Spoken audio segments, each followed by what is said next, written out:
ঘড়ির কাঁটায় বন্ধুরা সময় এখন 5টা 20। আমি প্রীতম, আপনাদের সকলকে স্বাগত এমএসপি কমফোর্ট ক্যাব সার্ভিস চ্যানেলে। আজকে তারিখ হচ্ছে 25শে মে 2025, আর আজকে রবিবার। মোটামুটি অন্যান্য দিনের তুলনায় বাজার আজকে ভালোই আছে।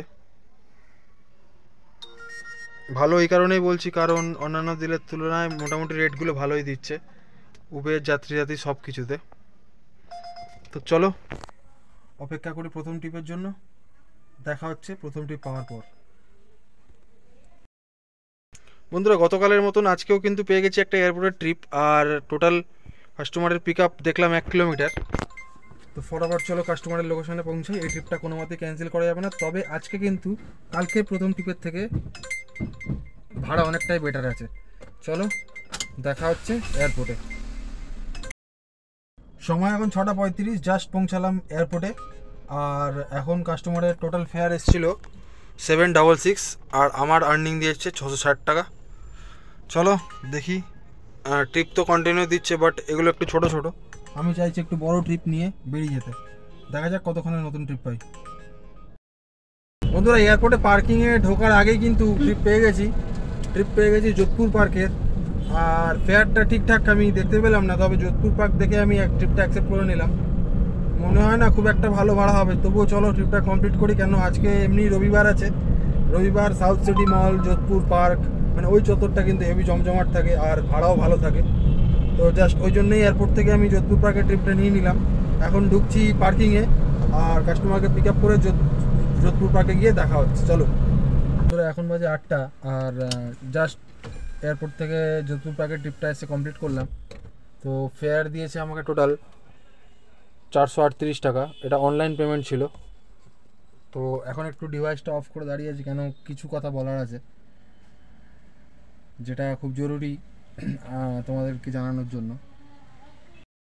বন্ধুরা, ফার্স্ট ট্রিপের কাস্টমার কিন্তু এই ফোনটা ফেলে গেছিলো এয়ারপোর্টে।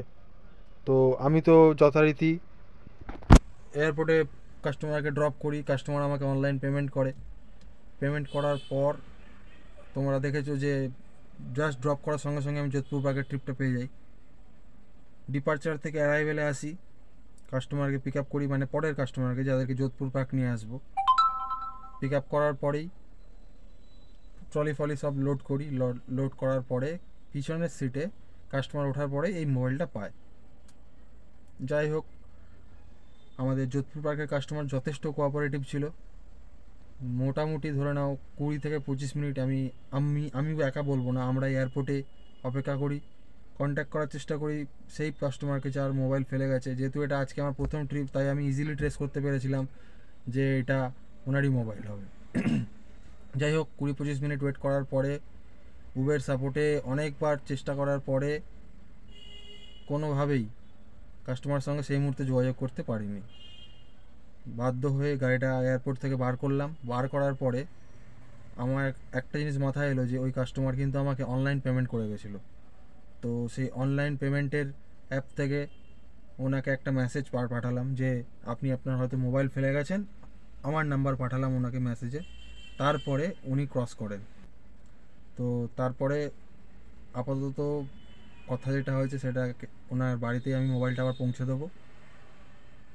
দেখি কখন পৌঁছাতে পারি ওনার বাড়িতে। আর বাড়ি আমার গ্যারেজ থেকে খুব বেশি ডিস্টেন্সে হবে না। চলো দেখি কখন দিতে পারি। দেওয়ার সময় নিশ্চয়ই তোমাদের দেখাবো। দেখি এবার নেক্সট ট্রিপ কোথায় পেতে পারি। যোধপুর পার্কে জাস্ট ড্রপ করলাম। ড্রপ করার পরেই এখান থেকেই একটা হাওড়া স্টেশনের ড্রপ পেয়ে গেছি। দেখি কাস্টমার কোথায় আছে, কাস্টমারকে পিক আপ করি। চলো বন্ধুরা, যোধপুর পার্কে যে হাওড়া স্টেশনের পিক আপটা ছিল, আমি কিন্তু তার পিক আপ পয়েন্টে পৌঁছে গেছিলাম, কিন্তু কাস্টমার একটু ভুল করে ফেলেছে। কাস্টমার করেছে কি, লোকেশনটা ভুল দিয়ে দিয়েছে। তো চলো, আমাকে এখন বেশি দূর না, জাস্ট 200-300 মিটার যেতে হবে। যাওয়ার পরে কাস্টমারকে পিক আপ করে নিতে পারবো। বলছে ওনার ট্রেন আছে, বেকার গাড়িও পাবে না আজকে। যোধপুর সাউথ সিটি মল, যোধপুর পার্ক ফুল প্যাকড আপ। তো চলো ফটাফট যাই, গিয়ে ওনার লোকেশন থেকেই কাস্টমারকে পিক আপ করে নিই। বন্ধুরা, এখন 8টা 15 বাজে। দেখতে পাচ্ছ সাউথ সিটি কত জাম। রোববার শনিবার সাউথ সিটি যোধপুর পার্ক পুরো জমজমাট থাকে। সে আমাদের গাড়ির ব্যবসার ক্ষেত্রে হোক বা মানুষের ঘোরা বেরোনোই হোক। চলো এইভাবে সবার চলতে থাকলেই হবে। যাচ্ছি এখন ওই নেদারল্যান্ডের পাশ থেকে, ওনাকে পিক আপ করতে বললো, করে দিই। আর দেখা হচ্ছে বন্ধুরা হাওড়া গিয়ে। ঘড়ি কাটার সময় বন্ধুরা এখন 9টা, পৌঁছে গেছি হাওড়া স্টেশনে। কাস্টমারকে জাস্ট ড্রপ করলাম। টোটাল বিল হলো কাস্টমারের 428 টাকা, আর তার মধ্যে আমি পেলাম 337 টাকা। আর হাওড়া স্টেশন তো এখন অবধি দেখে খালি লাগছে। চলো ফটাফট পিক আপ পয়েন্টে পৌঁছাই উবেরের, তারপর দেখছি কোথায় ট্রিপ পাই।